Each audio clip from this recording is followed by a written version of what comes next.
On his return, Americans showed their gratitude. In General Pershing's words, it didn't hurt America to have a general so bold that he was dangerous. December 19th, 1944, Verdun, France. The conference room inside the stone barracks is colder than the snow falling outside. The air is thick with cigarette smoke and the heavy, damp smell of wet wool uniforms. Around the long oak table sit the most powerful men in the Allied command, General Omar Bradley, Air Chief Marshal Tedder, and General Jacob Devers. They are silent. They are staring at the large map pinned to the wall, a map that shows a disaster unfolding in real time. The door opens, and Supreme Commander Dwight D. Eisenhower enters. He looks like a ghost. His face is gray, his eyes sunk deep into his skull, the weight of the entire Western Front resting on his shoulders. Just days ago, he was planning the final push into Germany, discussing victory parades. Now he is staring into the abyss. Adolf Hitler has done the impossible. In total secrecy, under the cover of a dense, freezing fog that has grounded the superior Allied Air Force, he has launched a massive counter-offensive through the Ardennes forest. It is a ghost army that appeared out of nowhere. 3 German armies, 200,000 men, nearly 1,000 tanks. They have smashed through the thin American lines like a sledgehammer through glass. The Battle of the Bulge has begun, and the Allies are losing. Eisenhower walks to the head of the table. He doesn't sit. He leans his hands on the wood, looking at his commanders with a forced intensity. The present situation is to be regarded as an opportunity for us, and not of disaster, he says, his voice raspy. There will be only cheerful faces at this table. But there are no cheerful faces, because everyone knows the truth. In the center of the map, there is a small, insignificant Belgian road hub called Bastogne. Trapped inside that city are the paratroopers of the 101st Airborne Division. They are surrounded. They are outgunned. They are freezing to death in foxholes dug into the ice. If Bastogne falls, the Germans have a clear road to the port of Antwerp. If Antwerp falls, the Allied armies will be cut in half, and the war in Europe could drag on for years. Eisenhower turns to the British representative, sitting stiffly in his chair. He is there to represent Field Marshal Bernard Montgomery, who commands the massive forces in the north. It is the most logical move. Montgomery has the reserves. Montgomery has the position. Eisenhower asks the question that everyone wants answered. How long will it take for Monty to organize a counterattack from the north flank? The room holds its breath. The British officer clears his throat, shuffling his notes nervously. Field Marshal Montgomery estimates, given the weather, the need to regroup, and the supply lines, he can begin offensive operations in 3 months, perhaps 4 weeks if conditions improve drastically. 3 months. Eisenhower closes his eyes. In 3 months, the 101st Airborne won't just be defeated, they will be erased from history. The silence stretches out, painful and heavy. The clicking of the cooling coal stove is the only sound in the room. Eisenhower needs a miracle, and he is running out of time.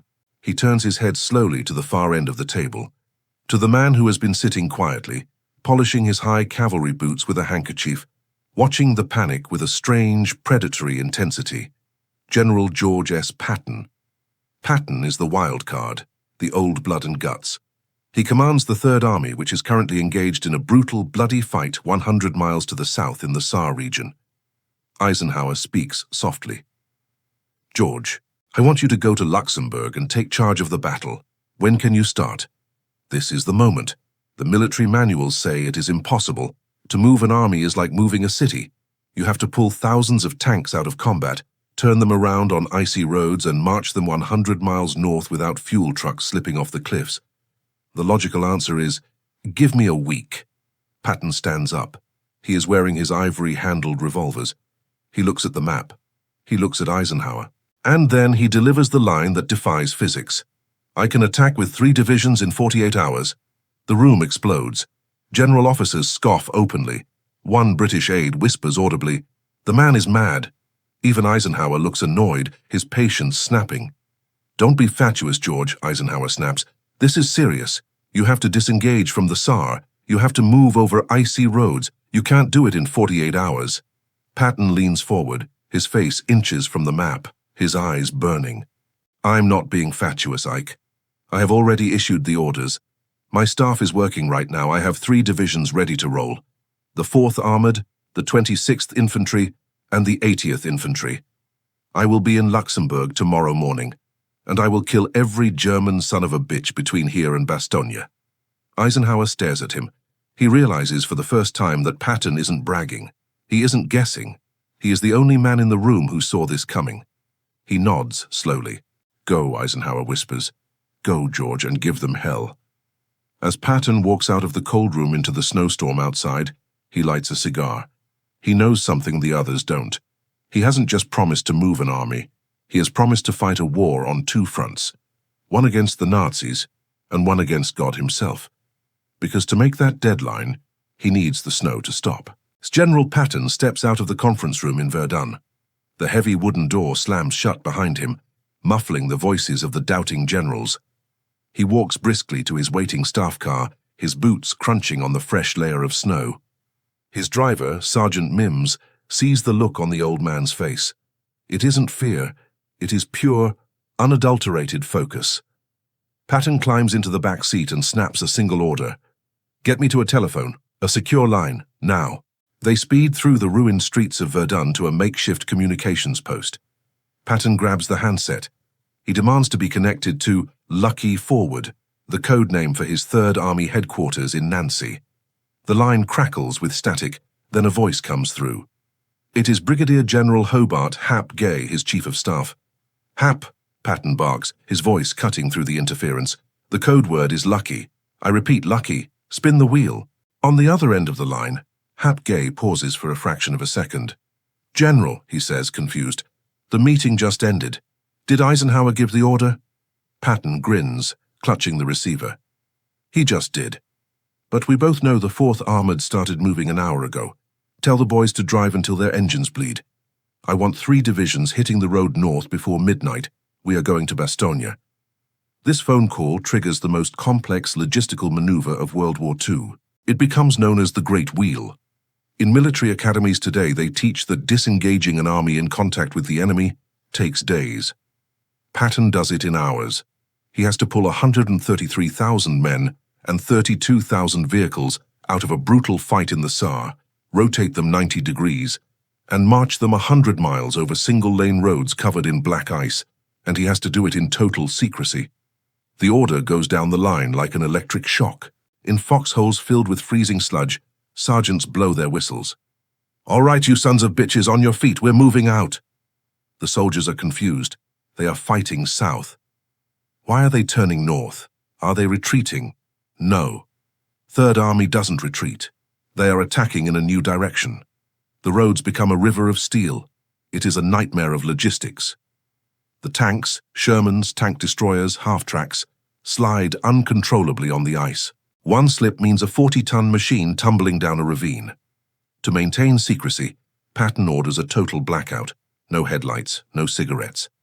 Drivers have to navigate narrow, winding roads in pitch darkness, guided only by the cat eyes, tiny slits of light on the vehicle ahead. The cold is paralyzing. The temperature drops to 0. Men huddled in the back of open trucks wrap themselves in frozen blankets, trying to keep their blood moving. Engines stall in the bitter cold. Mechanics work with bare hands on frozen metal, their skin tearing off on the bolts. When a tank breaks down or runs out of gas, there is no time for repairs. Patton's standing order is brutal. Push it off the road. Keep the column moving. Back at headquarters, a frantic supply officer rushes up to Patton. General, the men, they don't have winter combat gear. They don't have overshoes. We're running low on rations.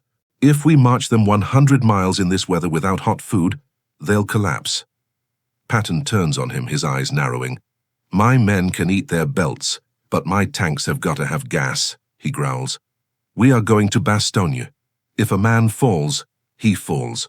But this army does not stop, is that clear? The officer nods, pale, and runs back to his post. By dawn on December 20th, the German intelligence officers monitoring the radio traffic are baffled.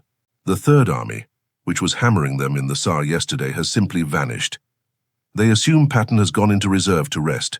They have no idea that a tidal wave of steel is currently tearing up the roads of France, heading straight for the flank of their panzer offensive. Patton rides in his jeep, standing up like a Roman charioteer, ignoring the biting wind. He moves up and down the endless columns of trucks, shouting encouragement, cursing stragglers, forcing the pace. He knows the math. Every hour wasted on this road is another hour the paratroopers in Bastogne have to bleed. He checks his watch. 24 hours gone. He has 1 day left to keep his promise to Eisenhower. But as the sun tries to rise over the Ardennes, Patton looks up. The sky is a solid sheet of grey lead. The snow begins to fall harder. The blizzard is getting worse. Patton can fight the Germans. He can fight the logistics. But he cannot fight the weather. Unless, of course, he can find someone who has influence with the Almighty. December 21st, 1944. The Third Army is moving, but they are fighting a losing battle against the elements. The snow isn't just falling, it is driving sideways, a blinding white curtain that hides the horizon. In the ditches along the road to Bastogne, tanks sit uselessly, their treads frozen to the ground. The most powerful weapon in the Allied arsenal, the US Army Air Force, is grounded. Thousands of P-47 Thunderbolts and P-51 Mustangs sit on runways across France and Belgium, their wings coated in ice. As long as the fog holds, the German panzers are invincible. General Patton stands by the window of his temporary headquarters in Luxembourg City. He watches the snow pile up on the sill. He is furious. He attacks the Germans with tanks, but he feels he is being attacked by God with this weather. He turns from the window and barks at his aide, "Get me the chaplain."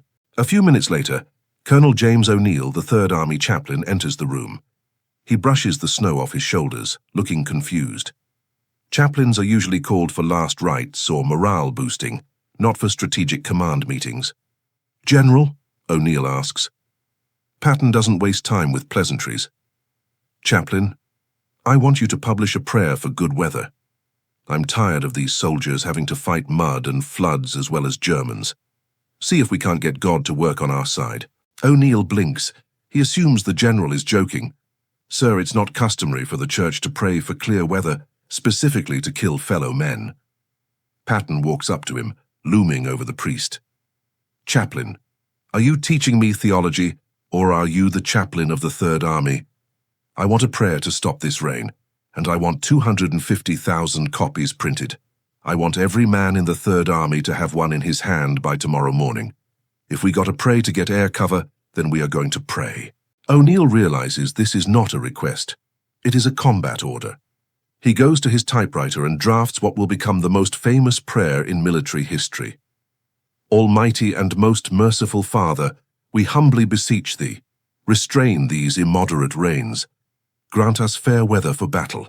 Crush the oppression and wickedness of our enemies, and establish thy justice among men and nations." The printing presses run all night. By dawn on December 22nd, the prayer cards are distributed to shivering soldiers in foxholes and tank turrets. They hold the small cards with freezing fingers, reading the words, looking up at the grey, unyielding sky. For 24 hours, nothing happens. The snow keeps falling. The skepticism in the ranks grows. Patton paces his office like a caged lion, checking the barometer every 10 minutes. Then, on the morning of December 23rd, the miracle happens. It starts as a small break in the clouds. A beam of sunlight hits the snow. Then the grey curtain lifts, the fog evaporates. For the first time in weeks, the sky over the Ardennes is a brilliant, piercing blue. The temperature drops, freezing the mud into hard ground, perfect for tank tracks. Patton steps outside. He looks up at the clear sky. He doesn't smile. He just nods, as if acknowledging a fulfilled contract. "God damn it," he mutters to his aide. "Look at that." The chaplain actually has a direct line. Within the hour, the roar of engines fills the air. Not tank engines, aircraft engines. From airfields all over Europe, the Allied air power launches. P-47 Thunderbolts, known as jabots to the terrified Germans, descend on the Ardennes like a swarm of angry wasps. They catch the German panzers exposed on the roads. The slaughter is absolute. German columns are turned into burning scrap metal. The road to Bastogne is no longer a muddy trap. It is a killing field. and Patton is the hunter. With the sky clear and the ground hard, Patton climbs into his jeep. He grabs the radio. "The Lord has given us the weather," he shouts over the noise of the aircraft overhead. "Now let's give them hell. Drive." The Third Army surges forward. The great wheel is complete. The prayer has been answered. But ahead of them, blocking the final miles to Bastogne, lies the village of Eisenhower. The Germans know Patton is coming, and they have turned the village into a fortress of anti-tank guns and SS infantry. The prayer opened the sky, but it will take blood to open the road. This is part 4 of 8, Giga Extended. The Impossible Turn, How Patton Broke the Wehrmacht, part 4 of 8, The Spearhead, December 26, 1944. The day after Christmas. For the men of the 101st Airborne inside Bastogne, Christmas dinner was K rations eaten in frozen foxholes, while German artillery rained down on their positions. They are running out of everything: food, medical supplies, and most critically, ammunition. The Germans, sensing the end, are tightening the noose. 5 miles south of the city, the spearhead of Patton's Third Army, the 4th Armored Division, hits a wall of fire. The village of Eisenhower blocks the only road into Bastogne. The Germans have turned every farmhouse, every barn, and every cellar into a bunker. They know that if they hold Eisenhower, the Americans inside Bastogne die. Leading the American charge is the 37th Tank Battalion, commanded by Lieutenant Colonel Creighton Abrams, a man so aggressive that Patton himself once said, "I'm supposed to be the best tank commander in the army, but I have a peer, Abe Abrams." Abrams looks at the village through his binoculars. He sees the muzzle flashes of German 88mm guns. He knows a cautious approach will fail. He grabs his radio. "We're going in," he says. "We're not stopping for anything. Not for prisoners, not for the wounded. We drive until we see paratroopers." At the tip of the spear is a single Sherman jumbo tank named Cobra King. Its commander is a young lieutenant named Charles Bulge. He is 23 years old. His orders are simple: break the line or die trying. Bulge kicks the back of his driver's seat. "Floor it." The Cobra King lurches forward, its engine screaming. Behind it, a column of Shermans and half-tracks follows. They charge straight into the teeth of the German defense. The air fills with the terrifying crack thump of high-velocity shells. A shell bounces off the Cobra King's thick frontal armor with a deafening clang. Bulge ignores it. He orders his gunner to fire white phosphorus shells into the German positions, creating a blinding smokescreen. The Americans don't fight systematically. They fight like madmen. They run over German anti-tank guns. They blast machine gun nests at point-blank range. The infantry riding on the backs of the tanks jump off and clear the houses with grenades and bayonets, fighting room to room. It is a chaotic, bloody brawl in the snow. Bulge pushes through the burning village. He breaks out the other side. The road ahead is empty, flanked by dark woods. This is the kill zone, the terrifying space between the German lines and the American perimeter. Any movement here usually draws fire from both sides. Bulge spots a series of foxholes in the tree line ahead. Are they Germans? Are they Americans? If he guesses wrong, he gets a bazooka rocket in the face. He stands up in his turret, exposing himself to sniper fire. He waves his arms. "Don't shoot, we're the 4th Armored." From the foxholes, a figure emerges. A soldier in a dirty, snow-crusted uniform. He holds a rifle, but he lowers it. He walks slowly toward the tank. Bulge holds his breath. The soldier gets closer. Bulge sees the patch on his shoulder. The Screaming Eagle. It is 4:50 p.m. Bulge leans down. "Lieutenant Charles Bulge, 4th Armored Division," he yells over the engine noise. The paratrooper looks up, grinning through a beard of ice. "Glad to see you," he draws. "We were getting a little lonely." The siege is broken. The link-up is confirmed. The radio message goes back to headquarters. G to Hawk. Contact made. Bastogne is open. When Patton hears the news, he doesn't celebrate. He just nods grimly. He knows the battle isn't over. He has punched a hole in the German line, but it is a narrow corridor, only a few hundred yards wide. The Germans will try to snap it shut. But for tonight, the impossible has been achieved. The battered bastards of Bastogne are no longer alone. Later that evening, Patton arrives at the front. He expects to see the paratroopers cheering, grateful for their rescue. Instead, He finds the men of the 101st cleaning their weapons, looking annoyed. A sergeant from the 101st looks at Patton's pristine tank columns. "General," he says, spitting tobacco into the snow, "it's nice of you to drop by, but we didn't need rescuing. We just needed you to get out of our way so we could kill more Germans."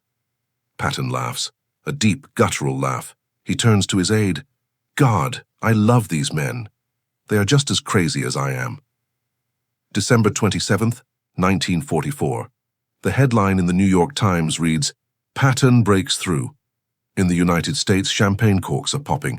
Families celebrate the relief of the 101st Airborne, but on the ground, on the freezing road between Ardennes and Bastogne, there is no celebration.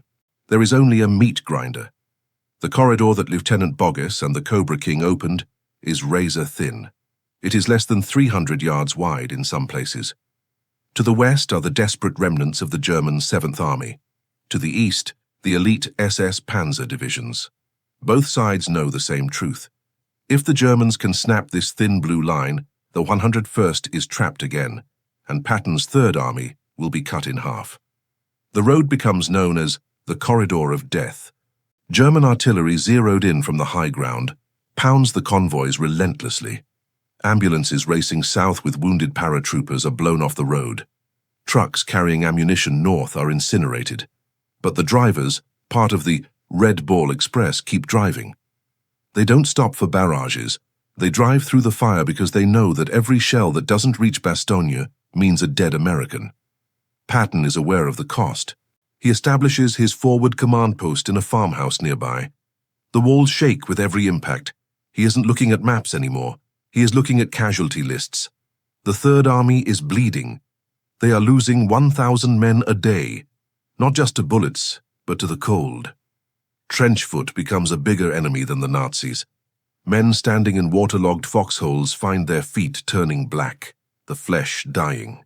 Amputations are happening by the hundreds in field tents, where the blood freezes on the surgeons' aprons before it hits the floor. Patton decides to visit the field hospitals. He hates hospitals. He fears them. For a man who loves war, he cannot stand the sight of broken men, but he forces himself to go. He walks into a large canvas tent, marked with a red cross. The smell hits him first, a sickening mix of gangrene, ether, and unwashed bodies. He moves down the rows of cots. He sees a young captain with his face wrapped in bandages, blinded by shrapnel. He sees a sergeant with no legs. Patton, the man known for his screaming speeches and ivory pistols, takes off his helmet. He kneels beside the cots. He holds the hands of dying men. He stops by a private who is shivering uncontrollably, his feet black with frostbite. "Where are you hurt, son?" Patton asks softly. "It's my feet, General," the boy whispers. "I can't feel them anymore." Patton pins a purple heart on the boy's pillow. "You're a brave man," Patton says, his voice thick with emotion. "You fought for your country. We won't forget this." As he leaves the tent, Patton sees a doctor dumping a bucket of bloody gauze into the snow. He grabs the doctor by the shoulder. "Doctor," Patton says, "tell me the truth. Can we hold the line?" The doctor looks at the general, his eyes red from lack of sleep. "General, if you keep sending me men like this, I don't know who's going to be left to hold a rifle." Patton lets go. He walks back to his jeep. He looks north toward the sound of the guns. His jaw tightens. He knows the Germans are preparing one final massive counterattack to sever the corridor. Hitler has ordered the Führer Begleit Brigade, his personal guard unit, to crush Patton's flank. Patton grabs the radio microphone in his jeep. He calls General Bradley. "Brad," he says, "the Krauts are throwing everything but the kitchen sink at us, but I'm not stopping. I'm going to attack. I'm going to hit them so hard they won't have time to bleed." He orders the 35th Infantry Division and the 6th Armored Division into the fight. He isn't just going to hold the corridor, he is going to widen it. He is going to turn the Bulge into a trap for the Germans. The hunter is about to become the butcher. January 3rd, 1945. The Ardennes Forest. The Bulge in the Allied line is no longer a threat. It is a killing jar. The German offensive has stalled. They are out of fuel, out of ammo, and being pounded by the Allied Air Force. Patton, looking at the situation map in his headquarters, sees the opportunity of a lifetime. He traces a line on the map with his finger. If his Third Army pushes north from Bastogne and Montgomery's forces push south from the northern shoulder, they can meet at the town of Houffalize. If they close that gap, they will trap 100,000 German soldiers inside a pocket of snow and death. It could end the war right there. Patriotically, Patton grabs the phone. He calls General Bradley. "Brad," he shouts, "we have the Krauts by the throat. Let me cut the jugular. If I drive north now, we bag the whole lot." But the answer is silence. Then, a hesitant, "George, you have to wait. Monty isn't ready." Patton slams the phone down so hard the plastic cracks. "Ready?" he roars to his staff. What is he doing up there? Knitting sweaters. While Patton's men are clawing for every yard of frozen ground, Montgomery is tidying up his lines. The British Field Marshal refuses to attack until every tank, every truck, and every crate of tea is perfectly aligned. While the northern pincer sits motionless, the Germans begin to slip away. The elite panzer divisions, realizing the trap, start pulling back toward the German border. Patton watches the reports come in. The enemy is escaping. He is furious. He orders his commanders, "Ignore the flank, drive for Houffalize. If Monty won't close the door, I'll kick it shut myself." Then, on January 7th, the situation explodes, not on the battlefield, but in the press room. Field Marshal Montgomery calls a press conference. He walks in wearing his beret, looking every inch the savior. He proceeds to give a speech that nearly destroys the Allied alliance. "I employed the whole available power of the British group of armies," Montgomery tells the reporters. "This power was brought into play very gradually. Finally, it was put into battle with a bang."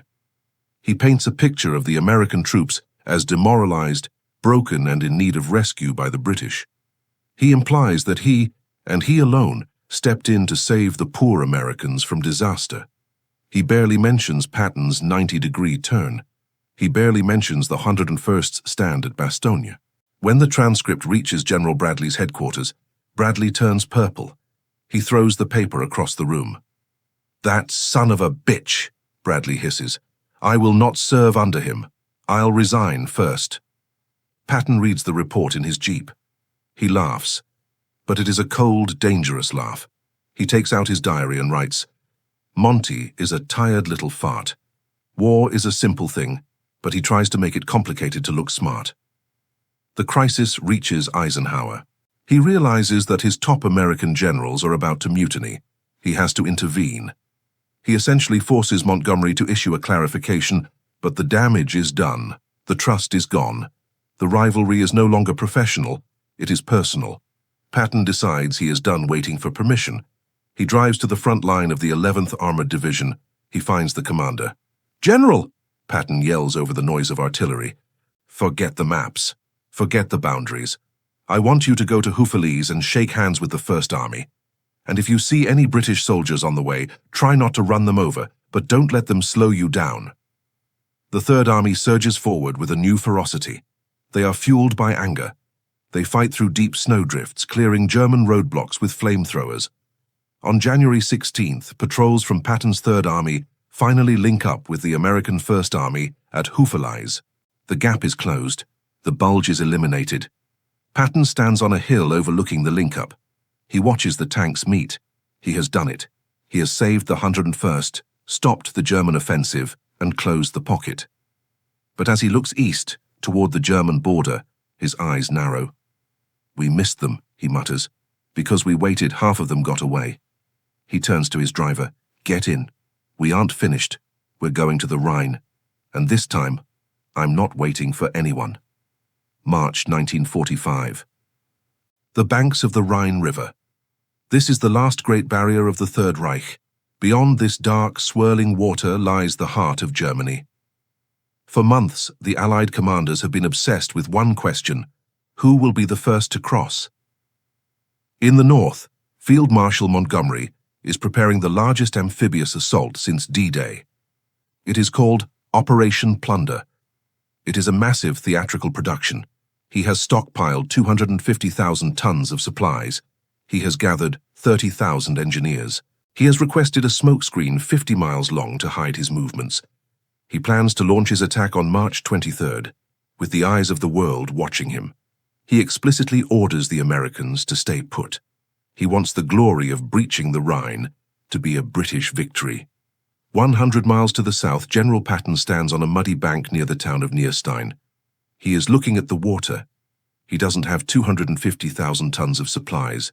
He doesn't have a smoke screen. He doesn't have orders to cross. In fact, he has orders not to cross until Montgomery is ready. Patton turns to his 5th Infantry Division commander. "General," he whispers, "I want you to get across this river. I don't care if you have to swim. I don't care if you have to ride on the backs of ducks. But I want to be on the other side before that little British fart launches his fireworks show."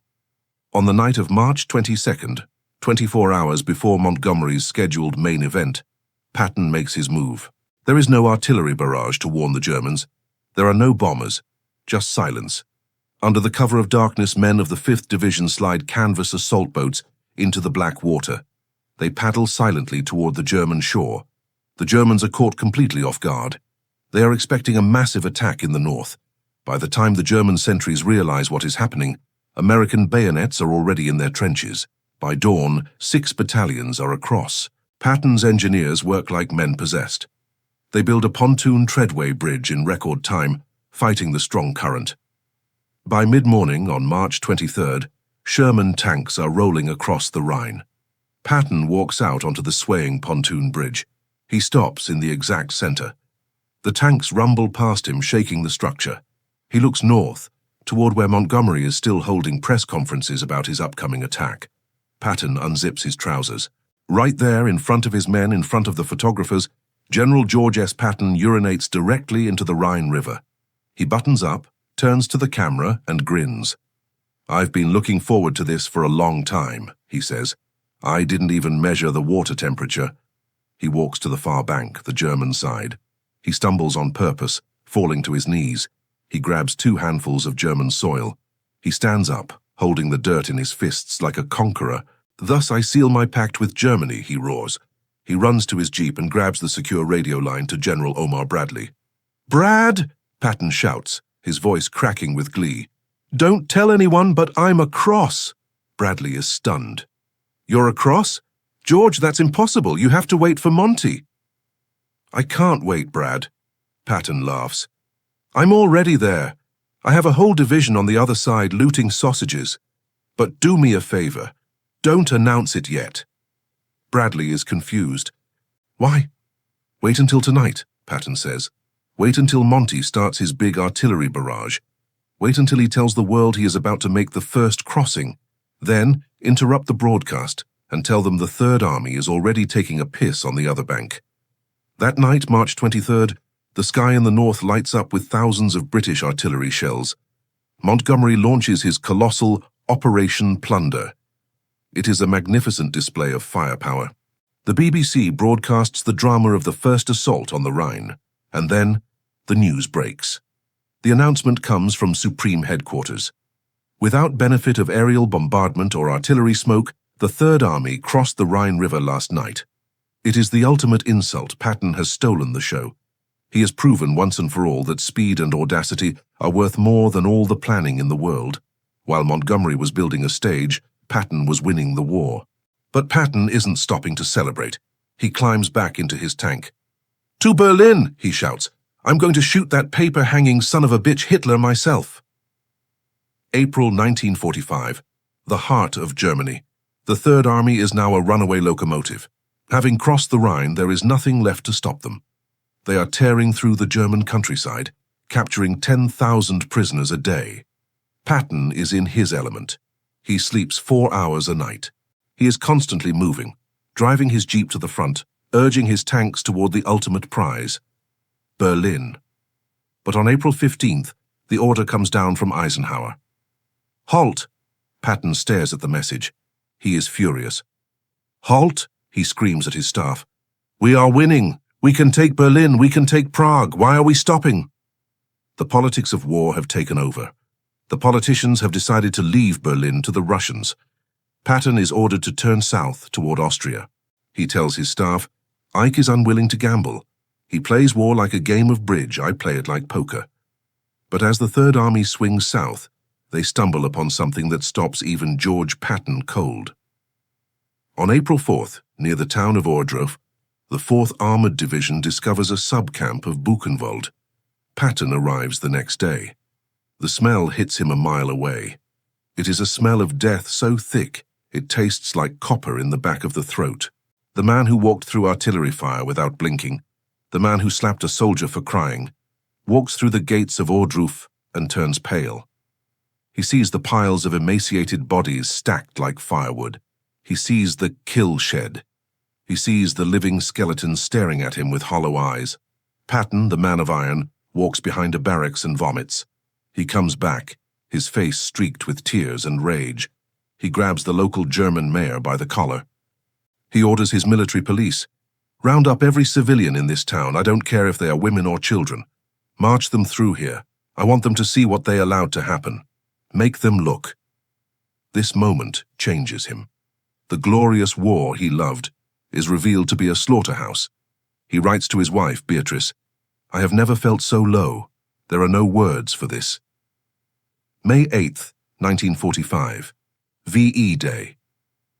The war in Europe is over. For the world, it is a day of joy. For George Patton, it is a death sentence. He is a warrior in a world that suddenly wants peace. He is a dinosaur. Without a war to fight, he becomes restless, outspoken, and dangerous to the politicians. He talks about fighting the Russians. He insults the denazification process. Eisenhower, his old friend, finally loses patience. He fires Patton from command of his beloved Third Army, December 9th, 1945, near Mannheim, Germany. Patton is on his way to a pheasant hunting trip. It is a grey, lazy Sunday. He is sitting in the back of his Cadillac limousine, relaxed, looking out at the ruins of the country he conquered. He points to a rusting tank by the side of the road. "Look at that," he says to his chief of staff, Hap Gay. "How awful war is. Think of the waste." Seconds later, an American 2.5-ton army truck, driven by a distracted soldier, makes a sudden left turn. The Cadillac slams into the truck at slow speed, less than 20 miles per hour. It is a minor fender bender. Everyone in the car is shaken but unhurt. Everyone except George Patton. He is thrown forward, his head hitting the glass partition. He falls back into the seat, paralyzed from the neck down. Lying in the wreckage, unable to move his arms or legs, the general whispers, "This is a hell of a way to die." He lingers for 12 days in a hospital in Heidelberg. The man who survived 2 world wars, who led the charge at Bastogne, who pissed in the Rhine under enemy fire, lies trapped in a broken body. On December 21st, 1945, George S. Patton dies in his sleep. His wife, Beatrice, makes the decision. The government wants to bring him home to Arlington National Cemetery with a hero's parade. She refuses. "He belongs to his men," she says. They bury him in the Luxembourg American Cemetery, in the mud of the Ardennes. But there is a catch. By military regulation, officers are buried in front of their troops. But Patton was different. If you go there today, you will see thousands of white crosses arranged in perfect rows. And at the very front, facing them, stands a single cross. General George S. Patton. He is not buried with the other generals. He is buried at the head of his formation, facing west, leading his men, the battered bastards of Bastogne, throughout eternity. The impossible turn was not just a maneuver. It was the defining moment of a man who believed that sheer will could bend reality. In 48 hours, he saved an army, broke the Wehrmacht, and proved that while logic wins arguments, audacity wins wars.